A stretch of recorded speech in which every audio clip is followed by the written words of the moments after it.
Okay, and let's begin this afternoon session.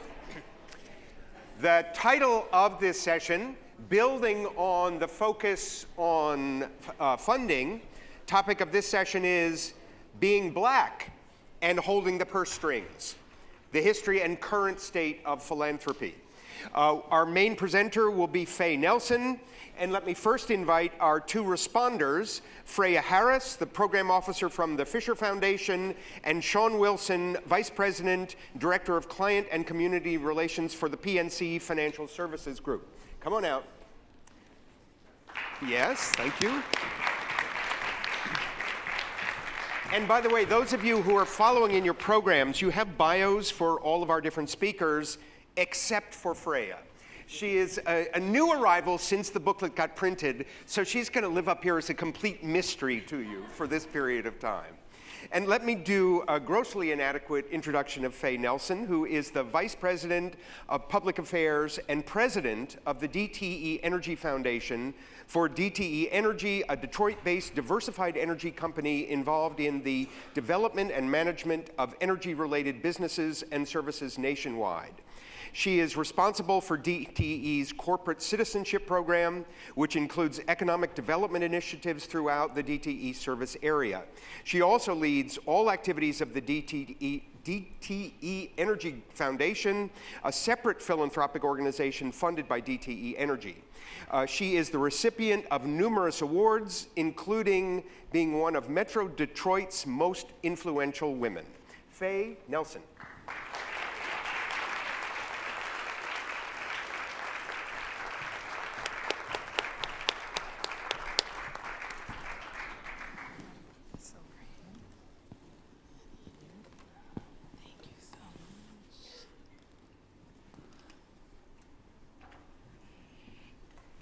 Thank you so much for that very kind introduction, and it's a pleasure to be here today.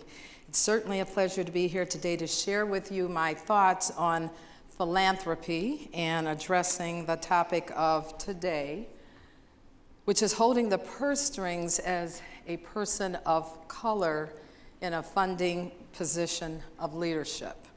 So with the really not a lot of time that I've been allocated to address really what is such a, I think, broad and somewhat complicated issue.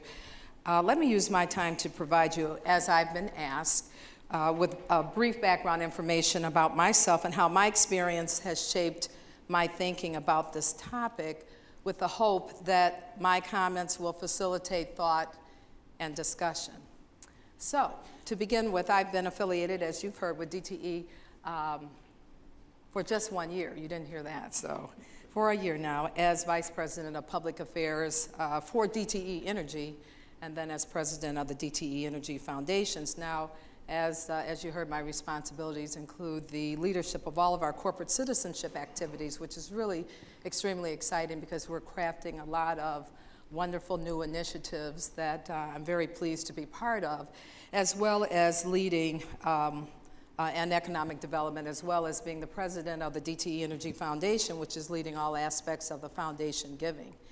And while I am currently in a position of giving, I understand, believe you me, the other side of the coin, the asking end. Through many years of serving on nonprofit boards, as well as heading a nonprofit myself for a decade, I understand the challenges, specifically the funding needs faced by such organizations.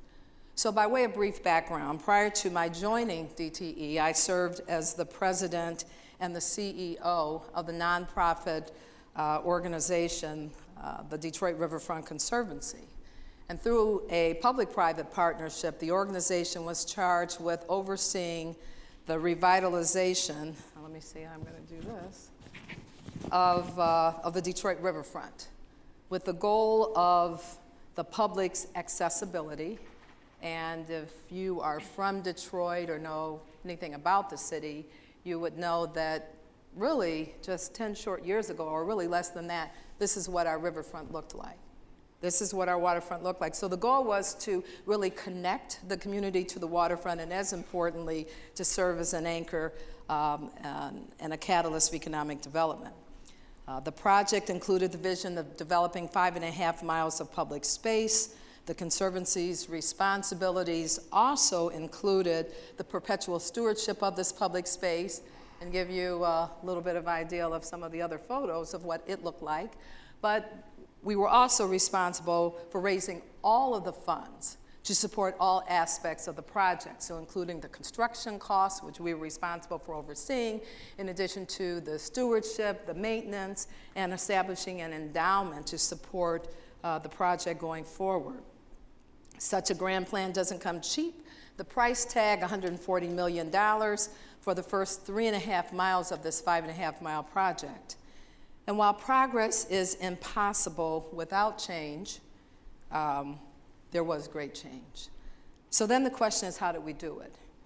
We started in 2003 with a group of civic, community, and public leaders putting together a plan to develop Detroit's international waterfront, replacing all of the blight and despair with parks and plazas and fountains and greenway. And when I say blight, I'm talking about burned out buildings, weeded lots, almost zero lighting, abandoned cars, just not a space that anyone would want to visit. And so you saw those before, and this is what it looks like today.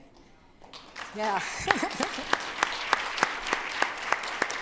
You know, I'm still so very proud, and it was just such an honor to be part of this effort, and with all of these wonderful this wonderful public space, which goes west as well as east, and the custom-made carousel. We've got small businesses all connected by the ever-popular Riverwalk. And with today over 3 million annual visitors, $1 billion plus of public and private investments, the riverfront is vibrant and development continues. And just a little snippet or just a little information about the Conservancy, really launched by 3 key partners: City of Detroit, General Motors, and the Kresge Foundation.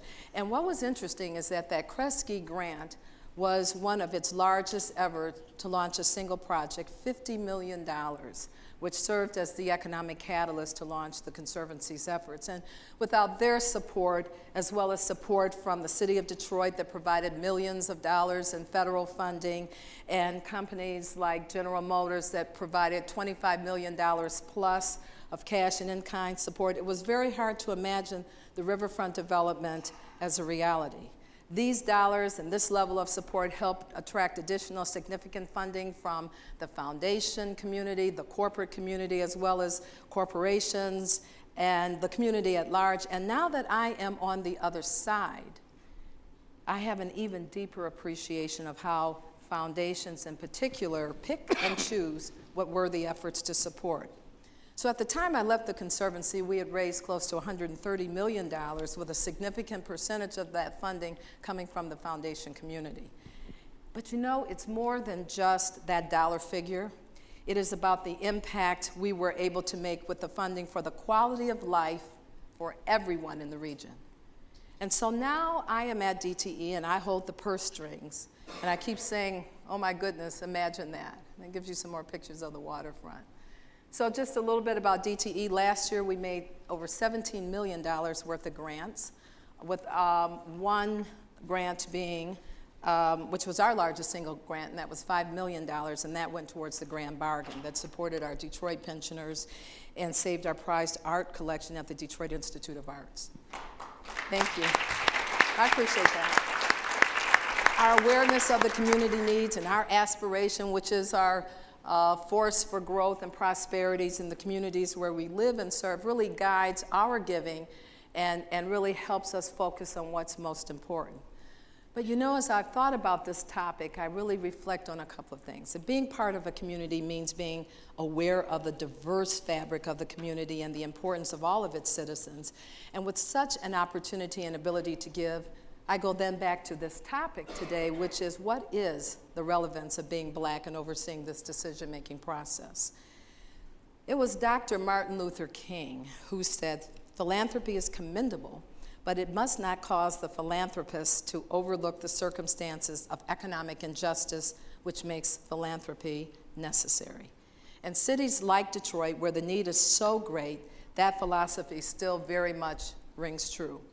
In short, it is important to realize that and understand the needs of the entire community as opposed to certain segments of the community. Nationally, it's still relatively rare to have a person of color at the helm of running a nonprofit. A 2012 study by the Council and Foundation showed only 8% of foundations across the U.S. are people of color. Though in Michigan now, I am far from alone.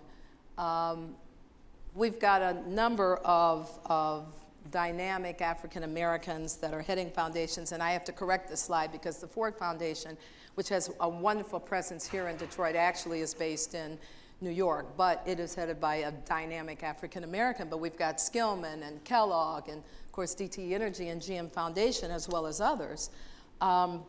So that's all great and wonderful, but that being the case, it is important for us to understand that there is more to leadership than one's ethnicity.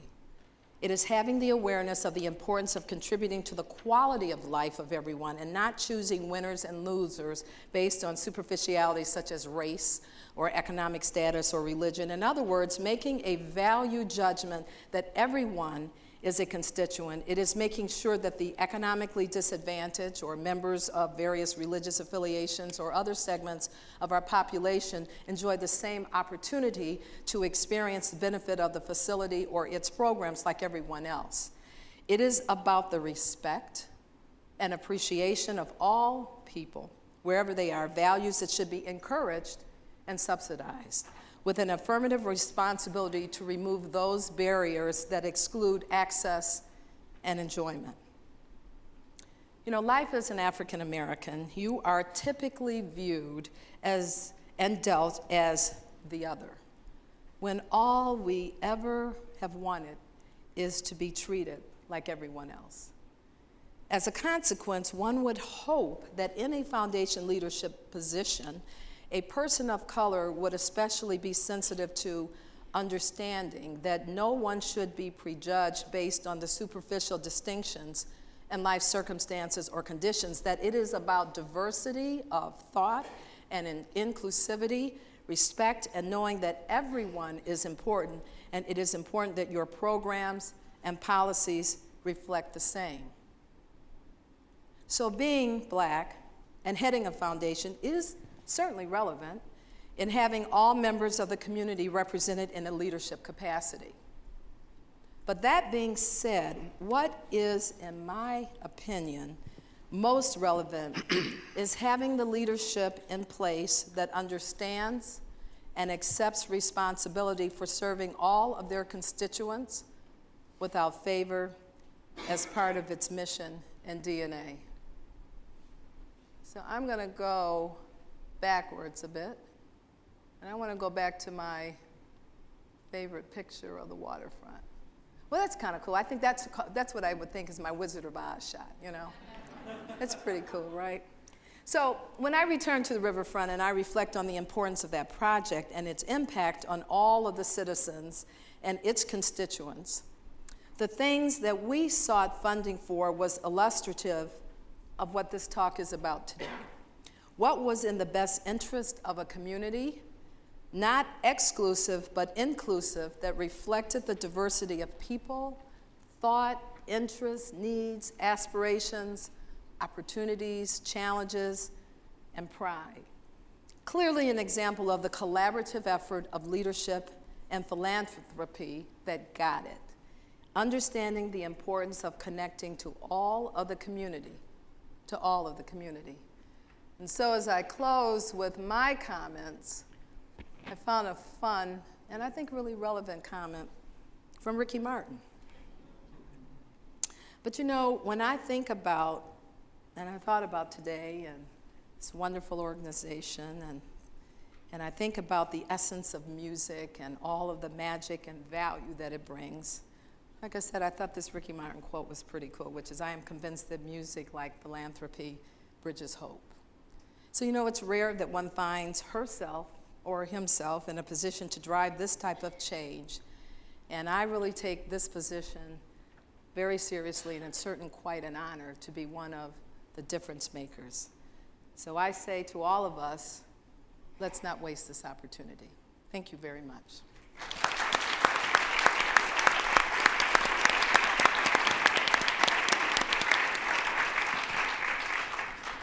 Freya, a response. Well, since you don't have my bio, I'll give you a little bit of information about myself. I am a program officer for the Maxim Foundation, and this happens to be the first foundation that I have served in any type of role. My prior work has been with government and nonprofit organizations, and specifically focused on providing opportunities to underserved, underrepresented populations. When I had the opportunity to work for a foundation, I wasn't quite sure what I could bring to the role, but also what the role had for me. And I really had to reassess my prior career and how that could impact what I was doing in a foundation. It also forced me to think about myself as an African-American woman. In my prior jobs, I don't think I thought about it as something that necessarily impacted my work.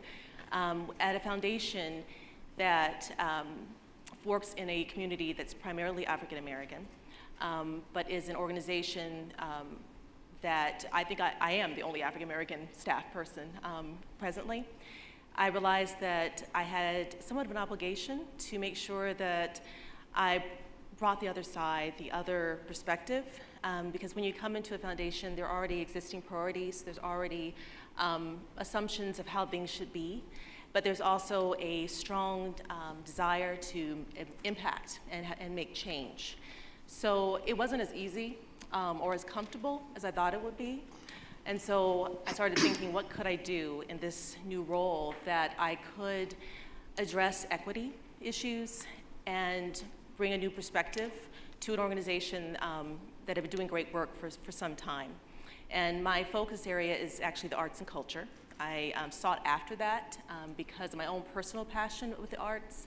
I have children that are very artistic, and I felt that arts is one of those areas that crosses all boundaries, all race, doesn't matter your class, your socioeconomic status. If you have a desire to express yourself, whether it be in music or visual arts or performing arts, you could do that. It was something that was free and available to people in their own capacity.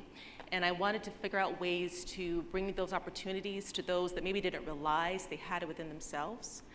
So with the foundation that I work for, I have used this particular set of, I guess, grants or my portfolio to talk about those equity issues, to talk about ways to reach people in places that are unexpected.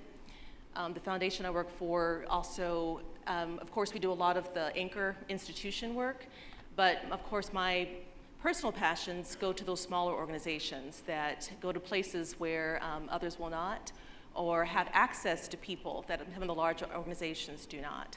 So that was my chance to provide equity across organization types, but also across types of people. I never expected that that would be what I would be doing in my current role, but as Faye said, we're placed in these positions for a reason. We may not realize it once we get there, but we have things to bring.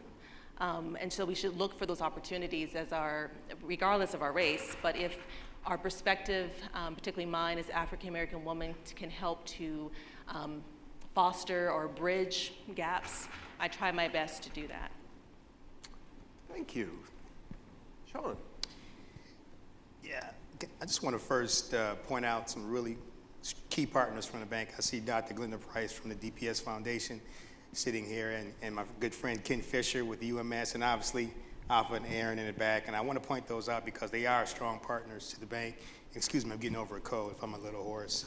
But, you know, I know Faye personally, and I know her story. And it's great to have her where she's at now. It's good to have someone who's been on the other side and has been able to accomplish what she's accomplished in terms of turning that riverfront into what you saw before to what it is now. And bringing that perspective is important in our daily lives, whether we're black or white or different nationality.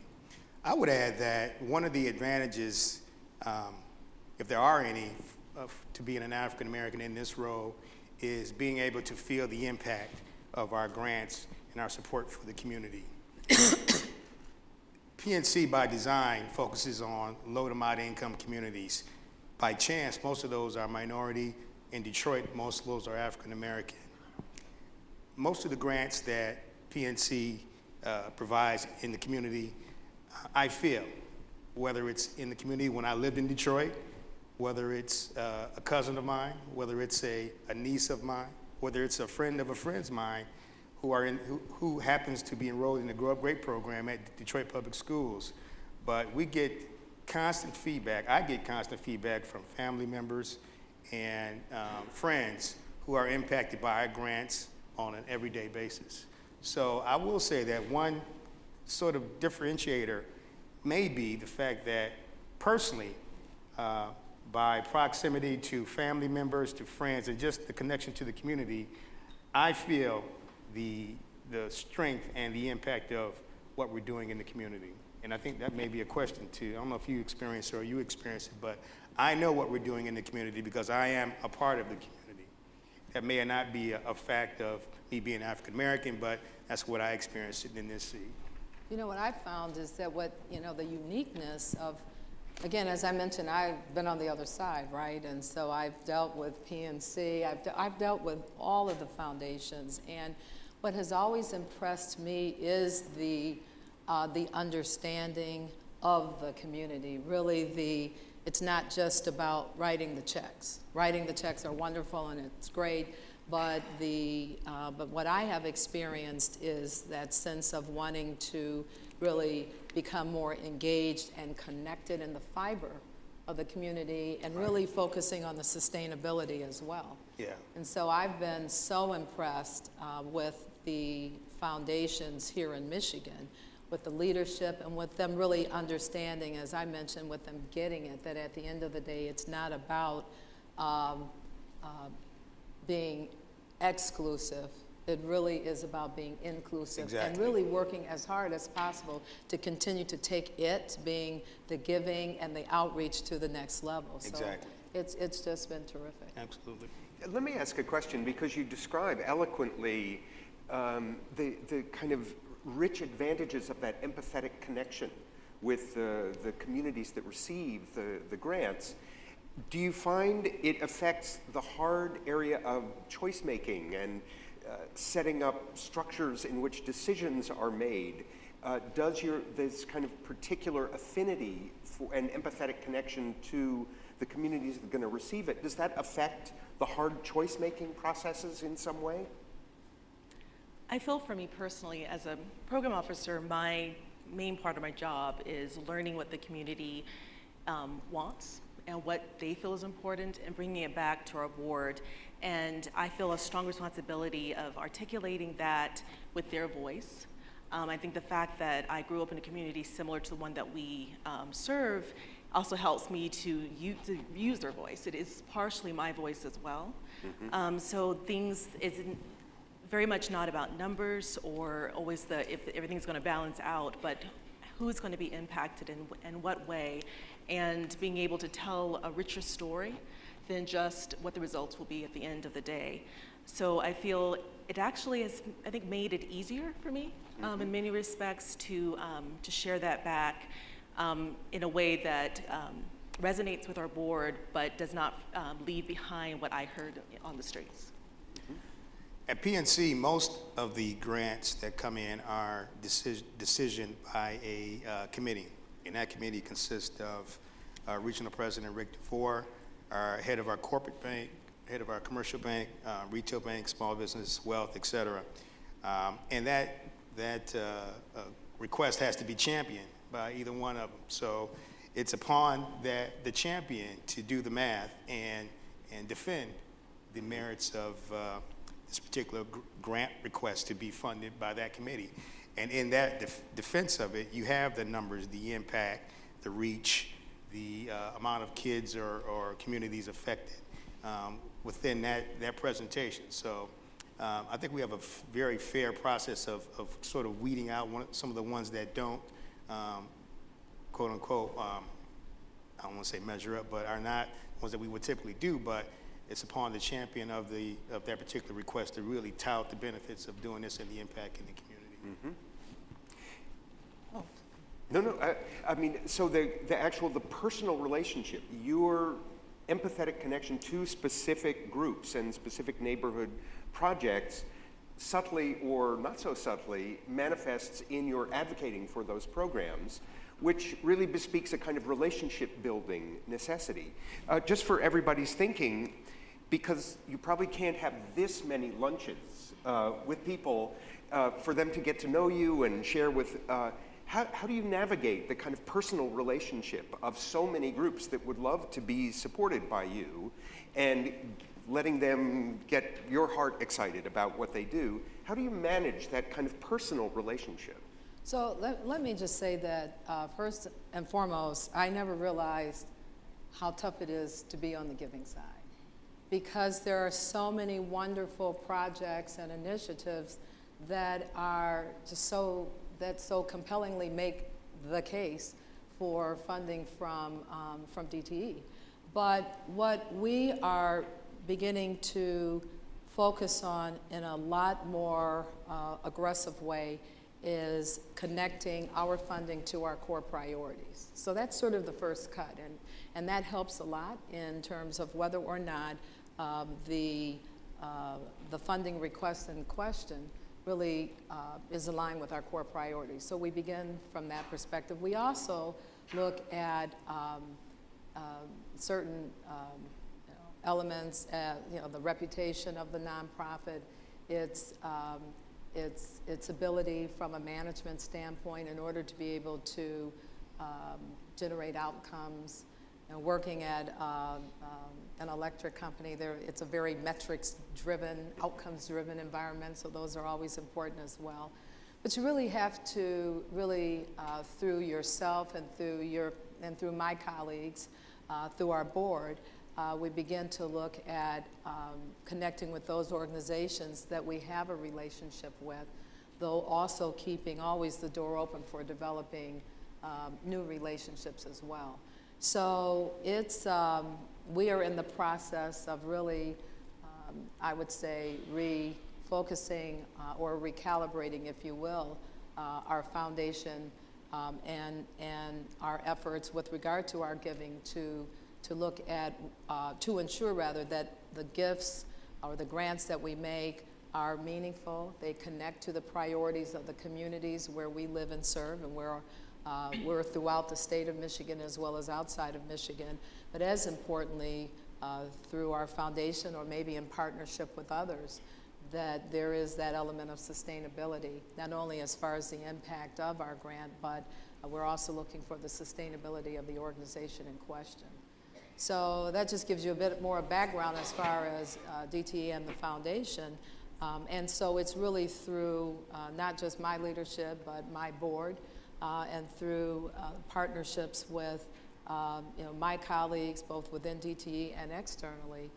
Those are how we make the decisions, and we're always reaching out, always being part of the community, so that we continue to work on having a finger on the pulse of the community and its needs. I would add that most companies and foundations are in the process of really focusing their gifts around their strategic priorities. At PNC, for instance, 60 to 7% of our funding goes towards early childhood education in low to moderate income communities. I know Fisher you have a strong focus in the Brightmoor community. Skillman, they're focusing on neighborhoods, so that's going on across the board. So I would encourage you to take a look at the organization that you're looking to submit a request to and see what their strategic priorities are and see where you fit in. As I mentioned, Dr. Price was here. When PNC came to the market, we reached out to the DPS Foundation and instituted an opportunity to bring other partners on board through the foundation to support our Grow Up Great program.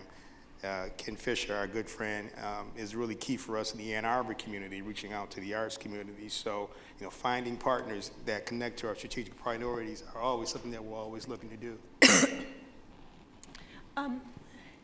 I guess to your first question is whether or not it's hard, yes. Yeah. It definitely is a challenge for our, particularly in Detroit. I moved here from Florida, and I moved here because of the art opportunities in the city. I couldn't think of a better place to be in terms of just the options for youth in particular because of my own family, but the options for adults as well. So it's a challenge and exciting that there's so many wonderful organizations doing amazing arts projects. And where I felt as a program officer I maybe could lend a hand is in terms of capacity. I have been on the other side too, primarily on the other side actually, of receiving dollars and trying to keep the lights on, trying to make sure that everyone gets paid is a ever-present need. It's the end of the day, you gotta make sure that gets done, but then you also have a mission that you're trying to fulfill at the same time. And as a receiver, always being asked, you have to have program-specific metrics and things that are accomplished, but you also need to be able to ensure that the organization can sustain, is the other piece that I feel I bring, being from the receiving side of the coin, and actually talking with a variety of organizations, even if I know going in that we're not going to be able to fund everyone, because the Fisher Foundation actually is pretty small in comparison to a lot of others. Understanding the breadth of opportunities allows also for potential collaborations. I really feel strongly there's a way to bring some folks together to share resources and to get more accomplished so that we could serve more than one particular organization in a community. That's wonderful. So looking for those methods as well. But it's definitely a challenge when you do care so much, and particularly if a community wants a variety of things. It is true we focus primarily in Brightmoor, and that is a community that is looking towards the horizon to great things for themselves, and they are looking for all types of opportunities. And a lot of folks stop on their doors and are knocking saying, how can I help you? And so those same organizations come to us saying we have interest in Brightmoor. Well, does Brightmoor want you there is the first question we ask. Is it something Brightmoor has an interest in? And if they do, then we still have to balance how much we really can do it within one community with a limited population. Let's open it up to our audience side participants. A chance for you to ask a question of these three colleagues who've just generously kind of opened up some of the quality of their experience.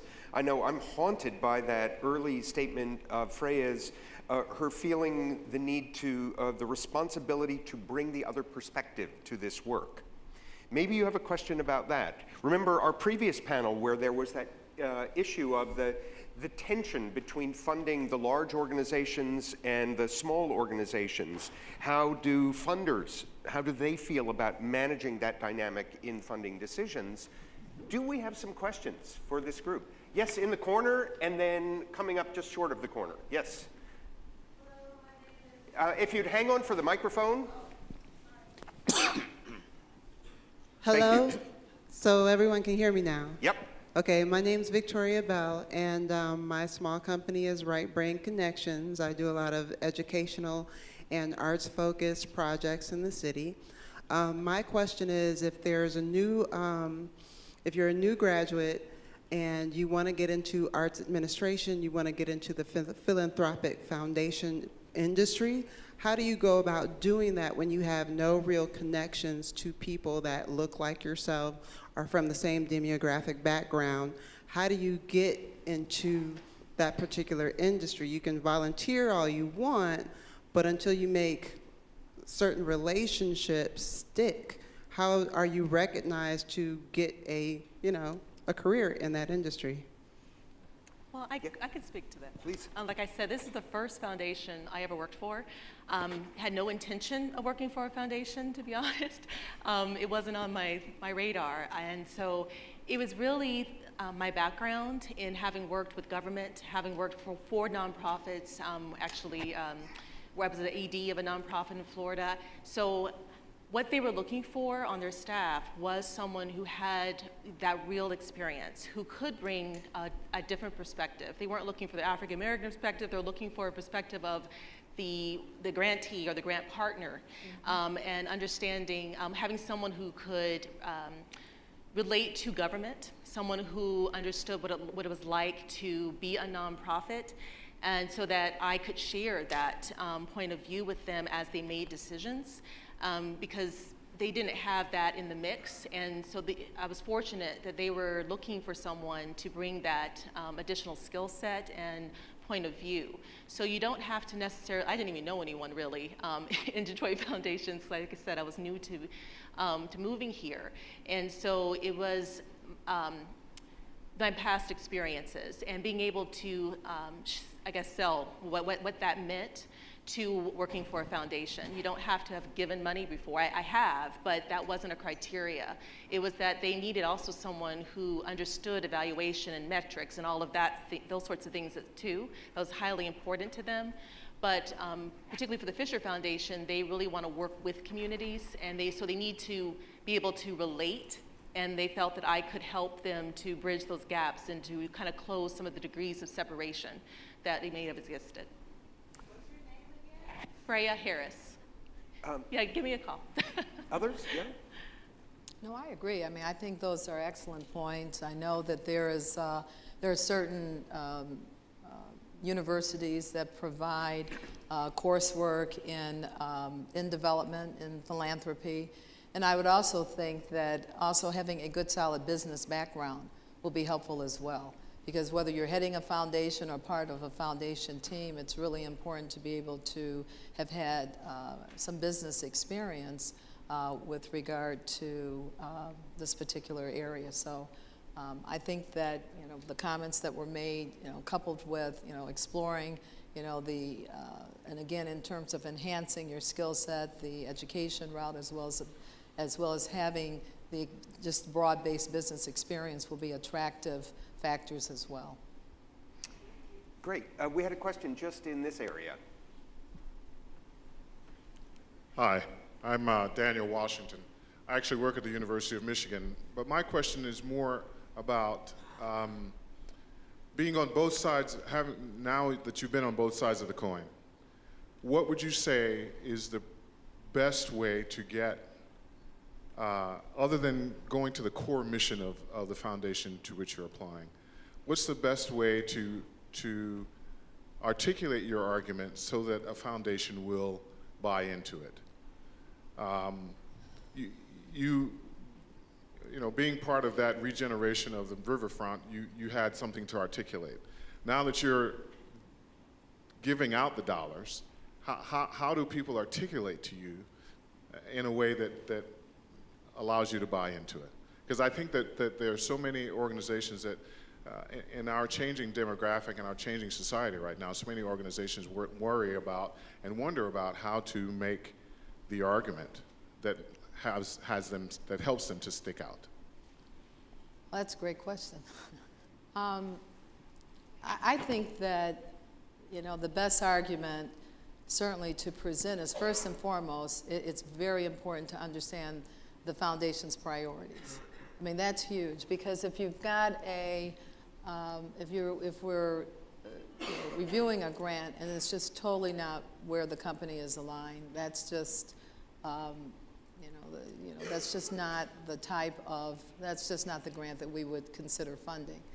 I also think it's important to, again, understand directionally where the company is moving. I mean, for example, at DTE, as we are continuing to crystallize, if you will, our focus on how we connect to the external community, we have developed 4 key priorities that we are really continuing to drill down on in terms of our specific focus: education, jobs, neighborhoods, and economic development. Arts are very important, and we'll continue to keep the arts as part of our funding portfolio as well. But I would encourage you and other prospective individuals that are interested in applying for the grant to continue to focus on what our directionally where we're moving as a company.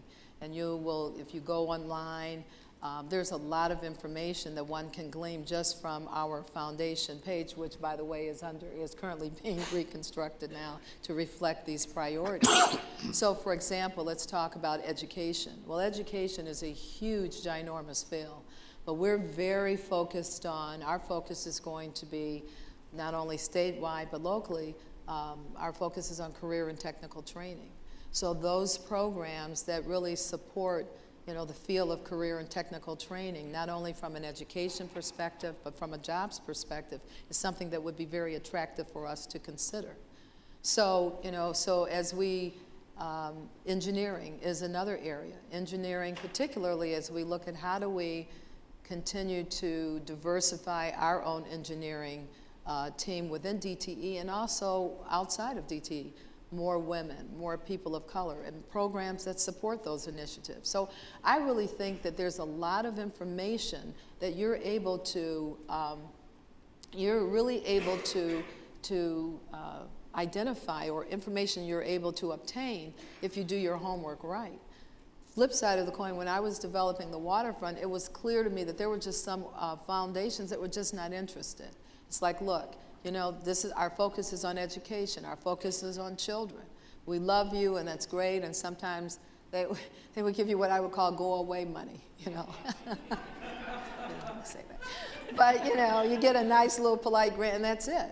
But then there were other companies, there were other foundations that were very open to the revitalization of Detroit, the revitalization of a community. And so those were the organizations that we began to laser beam focus on. And then the final piece I will say is don't ever, always remember the importance of relationships and what the doors that relationships can open for you. So you may not know me, or you may not know my colleagues on the stage, but somebody else might. And that can help you to open those doors as well and allow you to begin the conversation. So those are just some of the lessons learned that I can share with you. Shaun, is it the same for you? What makes for a compelling introduction of a program to you? Well, I think I was going to mention the relationship piece. I mean, you're really looking at how do you sell your service and what you're selling. How are you going to get PNC to buy what you're selling? A lot goes into that. A key part of that is relationships, trying to find ways to get at the people who are the decision makers around the grant process. Not to the point where you're hounding them or stalking them, but just trying to understand who the players are and getting to know them.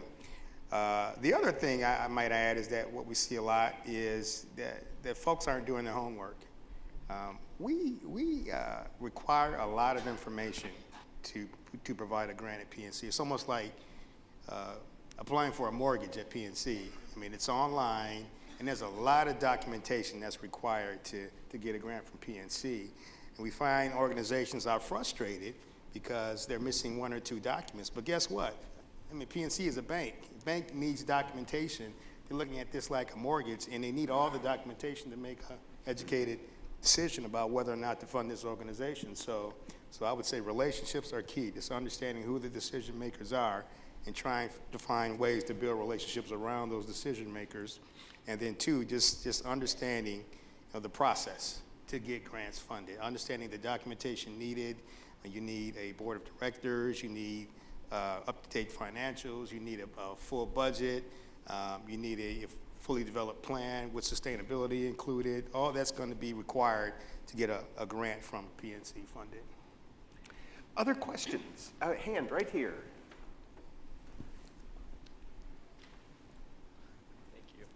Hi. As funders who fund the arts and, of course, many other types of things, I'm wondering from your perspective, as many arts organizations are in the room, do you see a difference in the ways that arts organizations are approaching the kinds of grant opportunities that are available versus the whole myriad other world of nonprofit kind of service providers? Are there things that arts organizations could learn from those other nonprofits? Let me just say that I think the arts are incredibly important. And I think it's important for the arts organizations to understand that and to be a lot more definitive in terms of what the value proposition, what they bring to the table. There is an amazing economic impact that comes with, I believe, what the arts bring. And I don't see that enough. I really don't see that enough. And I think that, so I would say that would be one piece. I mean, I know my colleagues, I'm sure, have other points that they would want to make, but I think really being a lot more definitive in terms, from a value proposition standpoint, what you are bringing to the table, what is generated as a result of the program that you are executing, that you've created and executing. That's always very important to me. Because again, as I've mentioned, one of our key areas of focus is on economic development. And so, what does it take how do you look at attracting businesses to a particular, area or region, and sustaining these businesses, bringing people, sustaining folks, and part of that is the arts. And so I'd like to hear more of that when grant applications are being submitted. I would say for the Maxim Margie Fisher Foundation, we're an invitation-only foundation. And with that comes some challenges in terms of sometimes accessing us, but myself and another program officer, we are that initial connection to the foundation. And we are very open to having conversations with organizations that we've never met before. And we actually get surprised that once we have that one-on-one conversation, how actually aligned you potentially could be with the foundation, where on paper it's not as clear. But then when we meet you and you talk about your project or your particular program with the passion that you have behind it, and you get into those details about the value add to a community or what they can do for children in school, it's interesting how it shows on paper versus when you're having the opportunity to have one-on-one, which is why we really welcome those chances. As program officers for this organization, we take that information and when there's an opportunity through our own internal process to bring those forward, we have these sets of organizations that we can go back to and say, I think this is the right time and it aligns with our priorities for these reasons. But it still is, but going back, we have to make an actual invitation to that organization to go any further. So it is different in that we don't have it online where you can just send in things. There is a need for an invitation-only organization to build relationships. It's a really key piece of it. And sometimes it is just actually asking us to come see it. We actually will go out to the community and experience your program, be a participant if there's an opportunity to do that. When we can. Of course, there's a lot of organizations out there, so we can't do it for everyone, but we tried our best if we feel that there is a potential alignment to actually go and experience it. That's what I've felt or have done even with the organizations we currently fund, is that I really want to have an ongoing relationship and readily see on a reoccurring basis what is being funded and what are the results of that for the actual participants, not just these number of children were served for this particular program, but I want to see on their faces that they are enjoying it for themselves. And it's worth noting the interface to actually get to that conversation point. They've invited you to polite persistence, just short of stalking, I think you said. But the idea is not to give up. If the first answer is no, I'm too busy, or no, I can't, that doesn't mean no forever. That really a polite, persistent building toward a relationship, even building toward a meeting, can be a necessary stage in a process. The questions over on this side of the room, yes, right there. How you doing? I'm Tim Grant. It's just a simplistic question, actually. I don't know if I should ask it or not. But what are some of the do's and don'ts when asking for a grant from funders in newly established non-for-profit organizations?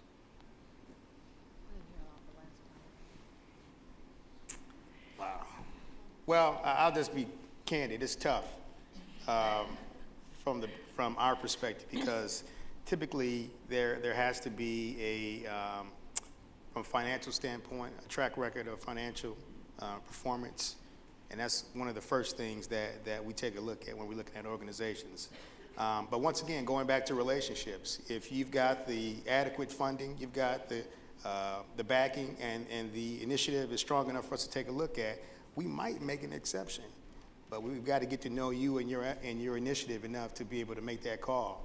But overall, it's tough for startups, at least coming to the bank for funding, because it has to have that track record of financial performance before we make a decision. I think for us, we're willing to take some of those risks with smaller organizations. I think the do not is to, I know your vision is huge and you have all these great things you want to do, but maybe what you bring to the foundation is a small portion of what you want to accomplish, to give us a kind of a taste, put our toe in, fund a little bit, give you a chance, and then once you have been successful in that, then take it to the next level. Sometimes getting the whole business plan is overwhelming, and then we're thinking you're new, how possibly could you do this? Even if you could, it's sometimes hard to believe. So just giving it to us in chunks that are a little more manageable to definitely bring before a board. One other a question? Time for one more question. Yes, just here. Hi, my name's Kevin, and I was just going to check and see if any of your foundations really, you mentioned it briefly about you'll take chances on smaller organizations, but we're about to be segued into the innovation session, and innovation is dangerous. It's risky, and it's a thing that corporate companies spend 10% of their earned income on research and development, and we don't invest in that in the arts. And I didn't know if that's something that's being considered on the broader funding scale as something that people will be looking at investing in, because there are good ideas out there that don't have the traction to get off the ground without a little bit of support. And at the end of the day, some of those fail. And unfortunately, that's the way that they're supposed to work. We're supposed to have that opportunity for those things to need to be reworked and redone. So I'm just curious if any, or on the broader field outside of your three organizations, are looking to do things like that. So from our perspective, those are some of the areas that we're looking at from an economic development standpoint. We're, ways in which we can support, the growth and development of young businesses. And so as we think about that type of support, and again, that's the discussion that we're currently having, you think about how can we, support can go beyond just writing the check. Support can be by way of our cadre of the experts that are within DTE, helping organizations as they grow, young businesses as they grow and develop, providing CI or continuous improvement type of support or financial type of support, or it could mean that we would be looking at how we, maybe it does include writing a check. So those are all possibilities, and those are, this very topic is one that we are currently looking at as we continue to frame what our role is from an economic development perspective as it relates to DTE. So more to come. I think from the bank's perspective, we tend to support folks like you through organizations like Ann Arbor Spark or some of the microloan funds that are in town, or even through the Michigan Strategic Fund. Tech Town is another one that we look at, but typically it's not a direct relationship. But if you're affiliated with those incubator type organizations, more than likely you'll find PNC is supportive of it.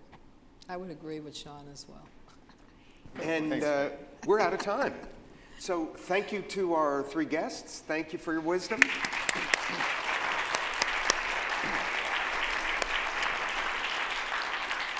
We're going to have about an 8-minute reflective opportunity for you to check in with people at your table about how you're going to refine your grant applications to these three organizations as we get set up for the next panel.